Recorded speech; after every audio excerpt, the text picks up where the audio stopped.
Hello everyone and welcome to my video. Today I'm going to be talking about the J35XS and just giving an explanation of how I like to play it, what's good about it, and what's bad about it. The first thing you're probably going to notice about this plane is the big Dorito looking wings and just how it affects the flight performance in general.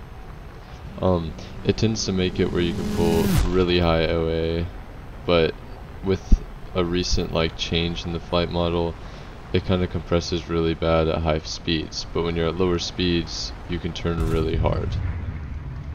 This makes it really useful because when you're trying to reverse someone, you can dump speed extremely fast and they can go right by you.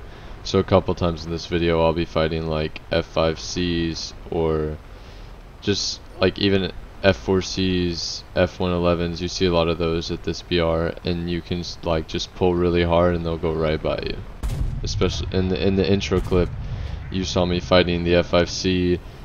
I did not get the kill because I cannot aim these guns, but I was able to get them to go right by me really easily. These wings also let you do some crazy maneuvers. If you're at low speeds, you can kind of just button mash and do weird spins and stuff. But if you try and do this at high speeds, you will rip your wings pretty much immediately, so I don't recommend it. Most of the time in this plane, I just try and stay fast and don't pull too hard on my turns and just kind of tap the pitch keys. And then when I know I can take a dogfight with someone, that's when I'll really pull. So like in this clip right here, I know that these two planes are on my teammate and they're the closest ones around other than maybe some A-10s.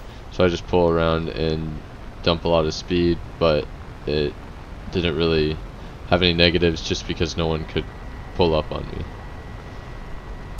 My best advice for using this plane and the flight model in general is just to stay fast and be very smart when you use your pitch keys and dump your speed, because once you get slow, it can accelerate pretty quickly, but it's not an insane acceleration, and your plane is a huge target, so you'll probably die to guns, missiles, yeah.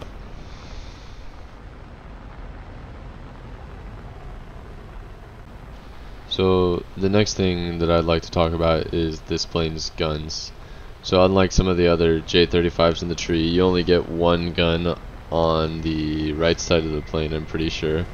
So it makes it a little tough to aim it because it's just not centered and you don't really get anything else, so it's tough. But also the fact that you don't get tracers, which is like a lot of other Swedish planes, like the Viggen and J32, they don't have tracers, but the Viggen does have tracers now, so hooray.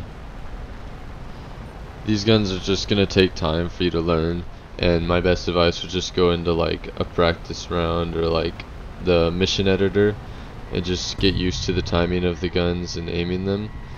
I'm alright with them just because I played the J32 quite a lot, but they're kinda tough to learn off the bat. So if you're buying this and you're low level or you just don't know how to play jets too well, it's gonna be a big learning curve.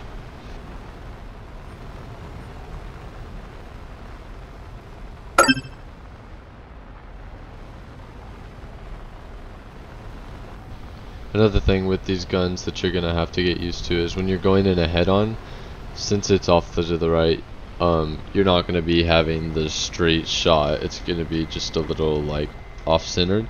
So this is a tip from another video I watched. I can't remember right now, but it was just roll and get vertical, and it tends to help a little bit, but in general you're still taking a head on and you can't see where your bullets are going, so I just advise not taking a head on because you only get around 120 shots. I would just advise against it just because wasting this ammo and the fact that you have such a low chance of actually killing the other player.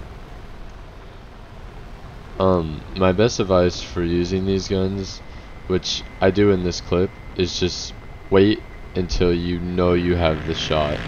I wouldn't go for the high aspect shots or low percentage shots, because with the low ammo count, it's kind of just a waste most of the time just because of how hard they are to aim sometimes.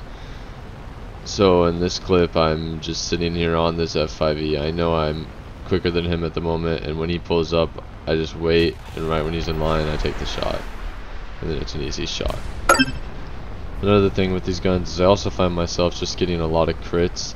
Like, most of the time the plane just doesn't even go down, or I'll even just get a hit, and it's really annoying.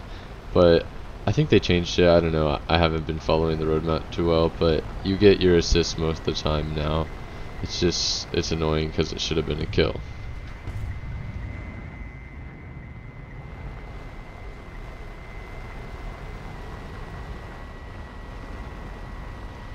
Overall, the guns are pretty good.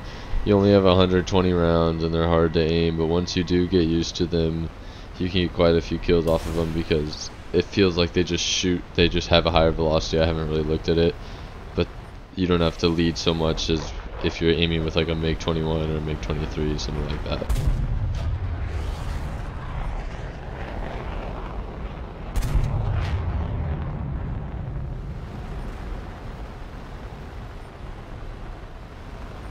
Another main thing to look at is the plane's kit.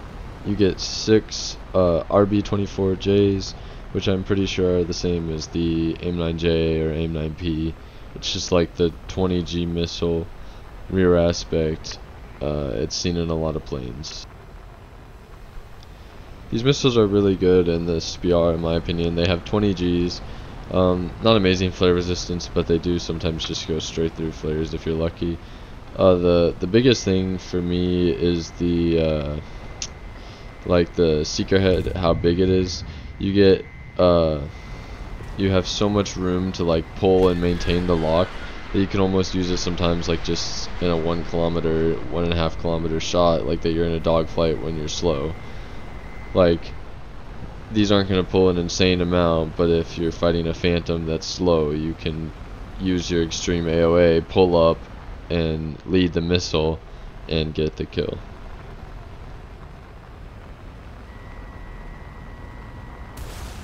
So like in this clip, I thought he was gonna keep going left, so I pulled so the missile would be led a little. He ended up not doing that, but like that's just an example of what I'm trying to say.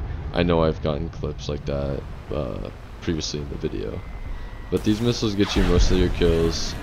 You have 6 of them, which at this BR is kind of an insane amount. You can kind of just dish them out everywhere.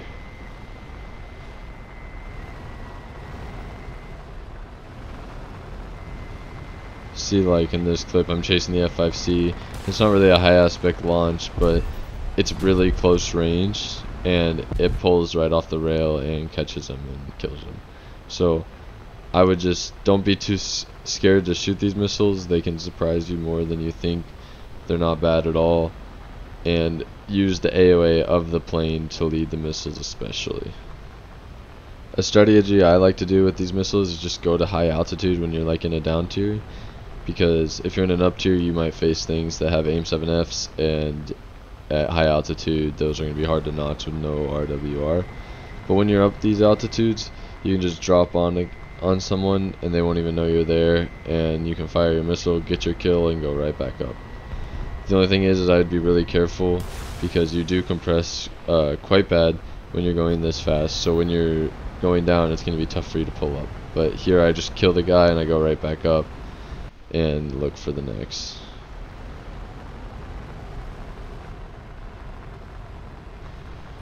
So in this clip I'm at that altitude looking for people to drop on, but I meet 2 MiG-21s who are up there with me, and when I'm at this altitude the air is thinner and the missile can travel farther, so I take a longer shot that's like around 2 to 3 kilometers, and normally this wouldn't hit. Normally you only have like a 2 kilometer range at best, but these guys aren't paying attention and the missile can travel farther, and I get one, and now I'm chasing the F4F, but he's a little too far at the moment.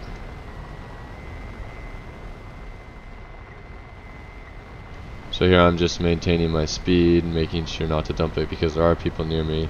This guy's pulling, and since I'm going down with this turn, I'm still going to be able to accelerate pretty quickly. But he pulls up and I just kind of went with it and dumped some speed and pulled after him, and I see he's chasing my teammate. He's not really paying attention to me, but he flares it.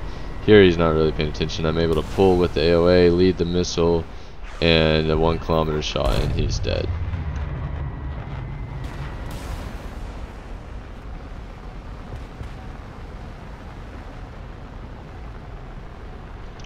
So now I'm just going to keep my speed. I'm not going to chase their Harrier because once I get slow it's going to be tough for me to get my speed, and there's other people in the area, so I'm just going to get back up to altitude, speed up. I see the Q5, but I'm not going to reach him in time, so I just changed my targets to a Milan, and here I am. I'm dropping in on him. He doesn't even see me coming, but I think here I launch my missile, and by the time I get a good lock, he already sees me and I'm in the fight. So he reverses me here because I have way too much speed coming from this altitude, so I just try to energy trap him and just go up, and he's all out of speed, so now I'm dropping down on him, and this guy has no flares. It's a 20G missile. He outpulls it here. This 222 just pulls up right in front of me, so I shoot him, shoot a swing off. I don't know where that guy came from, and focus back to the Milan, who has 0 speed, 0 flares, so I wasn't even too worried about him. But now I'm like pretty far away from him. I have a good aspect, and I should be able to get this kill here. Yeah, he's not dodging that missile. So now I have 4 kills. I'm launching my final missiles on the Q5 to get the ace here. Overall, I think this plane is pretty good. I think it's probably the best plane to grind the Swedish tech tree. I think it's a pretty big learning curve with the flight performance and the guns, but the missiles are a big redeeming factor. And I would get it on sale. I don't think $70 is worth, but I like it. And thanks for watching. Bye.